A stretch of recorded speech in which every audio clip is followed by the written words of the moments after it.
Hey guys, welcome back. This is episode 3 of Fundamental Checkmates, the series where we look at every important checkmate that you need to know to elevate your tactical chess. Today we're looking at Arabian's Mate. And as always with this series, we're going to start by looking at the theoretical position, then we'll look at 3 examples together, and we'll end off with 3 more examples for you to try. Now I have the theoretical position already in front of me right here.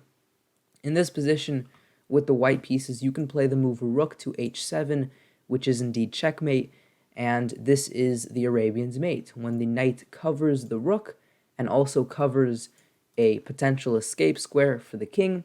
Now, typically, you're going to see the king in the corner, but it doesn't necessarily have to be, and there is one example in the following 6 examples where the king is actually not going to be in the corner in the end. So this is the very theoretical definition, but I think it's best to put this into a practical scenario and look at some real game examples. So let's do that right now. So let's go into a first example that we'll look at together, and this one is indeed quite beautiful. It is white to play here. This is a game from the early 1900s, and in this position, white can win in a beautiful style utilizing Arabian's Mate, and the way you do it is by sacrificing your queen. Queen takes h6, and after pawn takes, knight to f6, opening up the rook. So after king to h8, rook to g8 is checkmate, and more specifically, Arabian's Mate, the knight covering the rook and guarding that one escape square. So this is a direct and very beautiful application of Arabian's Mate. Now for a second example, it is white to play here, and in this position, you can play the very beautiful knight to f6, improving the knight, utilizing the pin, and after the king moves to the only square, h8, you can continue the attack by taking the pawn on h6 with your rook. And after pawn takes, of course, we can do Arabian's Mate on g8, and it's checkmate. And again, the knight covers the rook and the one escape square.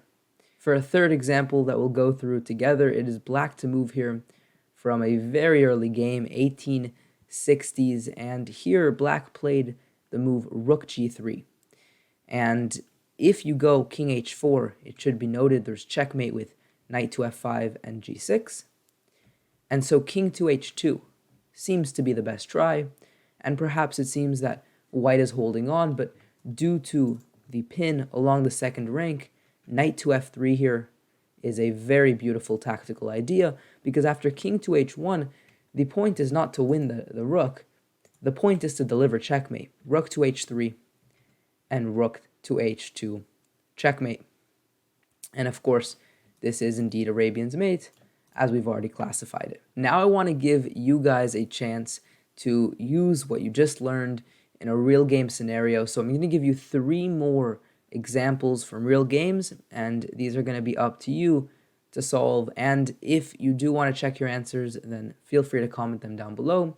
Now for each one of these examples, I would recommend pausing the video and taking some good time to think over the solution. We have the first one in front of you here. This is a very high level game with the black pieces. We have Kramnik and Gelfand with the white ones, and in this position, black started a very beautiful attack. So pause the video. How can you utilize the mate that we just learned about in a very special way here? Now for this one I think is a little extra hard, so I'm going to give you the first move, but if you don't want that hint, then make sure you pause the video now. But the first move is rook takes, and after white took back, now it is truly up for you to decide how you can end the game. Here is example number 2, and this one is also super tricky. I've decided to give you some very tricky examples here, so pause the video and take a lot of time for this one. And again, I will give you the first move here because of how tricky this one is and because of how surprising the move is. The first move is queen h4, and the rook cannot take because there will follow checkmate, Arabian's checkmate specifically.